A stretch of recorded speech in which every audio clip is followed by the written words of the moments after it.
There is a type of person who simply cannot pretend that an ordinary life is enough. They are not arrogant and they are not ungrateful, but something bothers them. They want something more. They look at the routine, the stable job, the same weekend as always, and they feel like something about it does not fit. It's not that they don't value what they have, it's that a part of them knows they're capable of more. And that feeling is always with them. If you've ever felt like you should be grateful, but still something feels incomplete, if you've ever caught yourself thinking that life could be bigger, freer, more yours, maybe this video was made for you. Because maybe the problem was never refusing to accept an ordinary life. Maybe the problem is living with the fear of admitting that you want more. Some people wake up, stare at the ceiling for a few seconds, and already feel the weight of the day forming before they even get out of bed. It's not physical tiredness. It's a pressure that asks, is this really what I want for the rest of my life? They get up, make coffee, check their phone, and there, in the middle of stories and notifications, someone else's life appears. A trip, a new business, someone working from anywhere in the world. And maybe they don't even envy that, but something inside them moves, a question they can't fully explain. At work, they do everything right.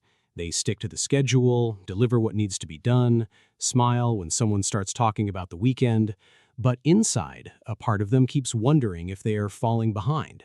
While everyone talks about the next holiday, they think about how much longer it will take to build the life they imagine. They see coworkers who are satisfied with the routine. They complain about Monday, but every Sunday they come back without drama, without that restlessness. And silently, this person wonders why it feels so difficult for them, why the normal life that works so well for others never seems to be enough for them. At night, when the house gets quiet, they study a little. They read about finances, about a new course, about some way to move forward. While others are distracted, they're trying to understand how to turn this desire into something real. And maybe no one knows about it. They do not talk much about it because they know it might sound like ingratitude. On weekends, they rest, but the rest comes with a little guilt. An inner voice says they should be producing, studying, advancing. They look at the ordinary room, the ordinary day, and still feel that their own life is too small for everything they imagine they are capable of living. It is not about luxury. It is not about showing off.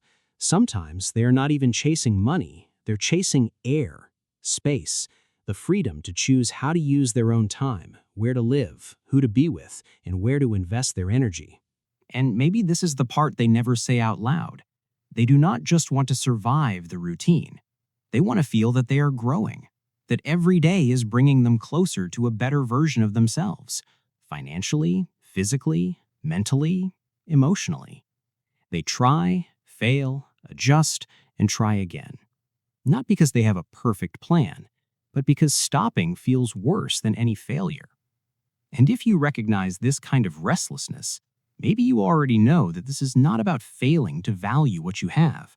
It's about feeling, deep down, that you were born to live in a different way. When someone shows this kind of restlessness, the people around them usually interpret it in a very specific way. They think it is ingratitude. You have so many good things and you still want more. They think it is anxiety, that the person does not know how to live in the present. They think it is uncontrolled ambition, almost like a personality flaw. Some think it is chronic dissatisfaction, that this person will never be happy with anything, no matter how much they achieve. Some people call it arrogance, as if wanting more were in some way a hidden way of thinking you were better than others. But maybe it's none of that. Maybe this restlessness is not about despising what already exists. Maybe it's about a real need for growth, something that doesn't turn off, not because the person is ungrateful, but because they feel, with a clarity they can't always explain, that staying still would mean wasting something important. It's not always easy to explain. They simply feel it. And here's the relief you may have needed to hear. You are not wrong for feeling that you need more. The problem was never wanting to grow. The problem is the guilt that appears when you don't know how to separate "I want more" from "I don't value what I have." They are different things, and you can feel both at the same time, without one canceling out the other. What happens in practice is simple to understand, even if no one has ever explained it to you this way before. Some people can live well inside a fixed structure. They find satisfaction in stability, in repetition, in the predictability of knowing what tomorrow will bring. For these people, an ordinary life is not a limitation, it is comfort. But there are other people who function differently. For them, staying in the same place for too long, without growth, without movement, without anything new, starts to feel like a kind of silent suffocation. It is not drama, it is almost physical, as if their inner energy needs expansion so it does not turn into frustration. It is not that these people are incapable of being satisfied, it is that their satisfaction is connected to feeling progress, not just having comfort. While one person feels good because life is stable, the other only feels good when they can sense that they are going somewhere. That is why someone can have a good job, a peaceful routine, bills paid on time, and still feel like something is missing. It is not that the job is wrong, it's that structure alone does not feed what this person needs in order to feel alive. They do not want to merely exist, they need to feel that they are becoming someone, stronger, freer, more capable. And when that growth stops, even if everything looks fine on the outside, something inside begins to feel empty. It is not dissatisfaction without a reason. It is the mind asking for movement. Not everyone who feels this restlessness arrives at it through the same path. For some people, it starts early. Since childhood, they observed too much, questioned too much, dreamed too much. While others were content with what was right in front of them, these people were always imagining something beyond it. And they grew up carrying that feeling as if it were normal, without understanding that not everyone feels that same constant pull. For others, the restlessness was born from a real struggle. Maybe they went through a financially difficult time, or watched their parents work their entire lives without ever having the freedom they dreamed of. And that stayed with them. It became a silent promise, I will not live like this. Not out of contempt for their parents, but out of a deep desire to build something different. Some people arrive at this restlessness after a painful moment of comparison, seeing someone their age with the same starting point living in a completely different way. And instead of creating only admiration, it creates an uncomfortable question. Why not me too? For other people, it comes from a greater sensitivity to time. They think about their own mortality in a more direct way. They know life is short, and that awareness does not leave them in peace when they realize they are only repeating days without direction. Seneca once said that it is not that we have little time, but that we waste much of it. And some people carry that idea almost like a daily reminder, even without ever having read it anywhere. There are also those who feel this restlessness because of responsibility towards other people. It is not only about themselves, it's about being able to help their family, support a sibling, care for their parents as they get older, and create opportunities they themselves never had. For these people, growth is not selfishness, it's a way of protecting the people they love. And there are those who feel this restlessness in an even quieter way.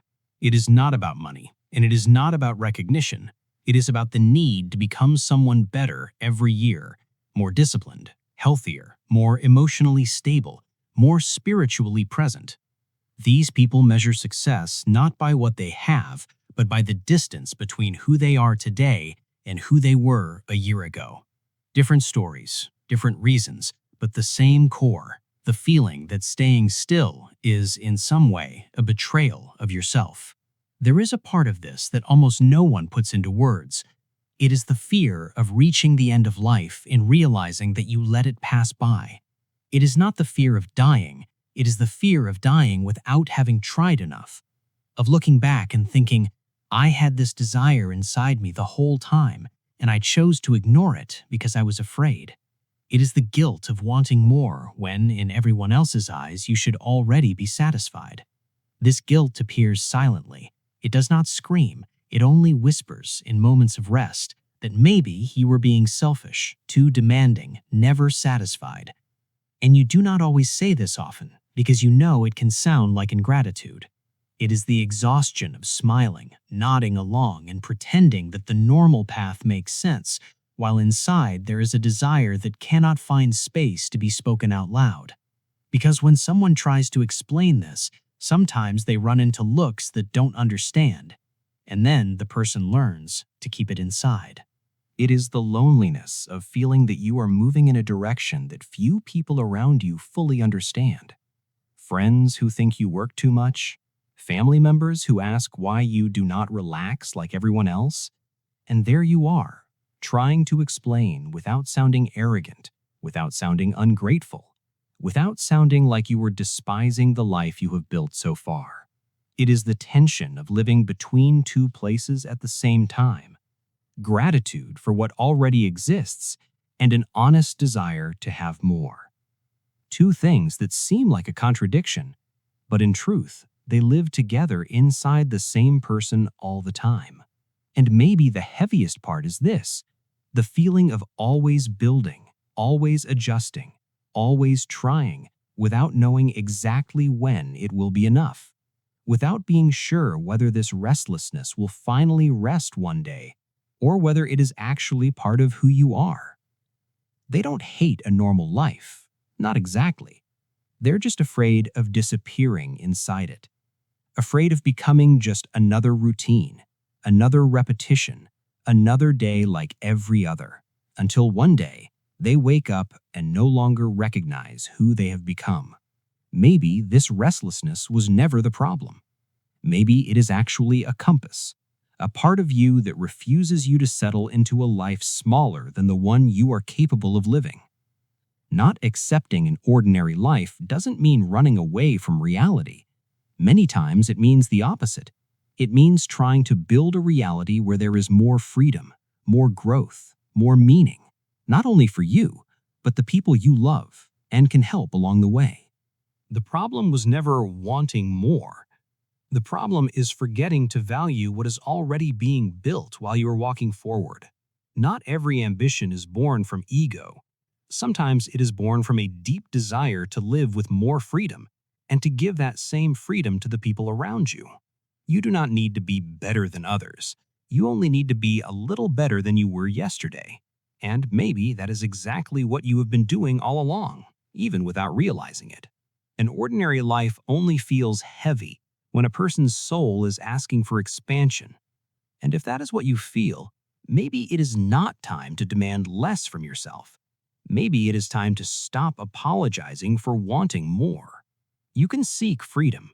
You can want to grow, travel, build, improve your body, your mind, and your emotions. You can want to help the people you love along the way. But you do not need to despise the present to prove that you were born for something greater. So here's the question. Do you feel like you were born for a bigger life, or are you trying to learn how to see value in the life you already have? Leave a comment saying which part of this video felt the most like you. And if you are one of those people who feel that there is more to live, subscribe here to Everyday Mind, because there is still so much we need to understand about ourselves. See you next time.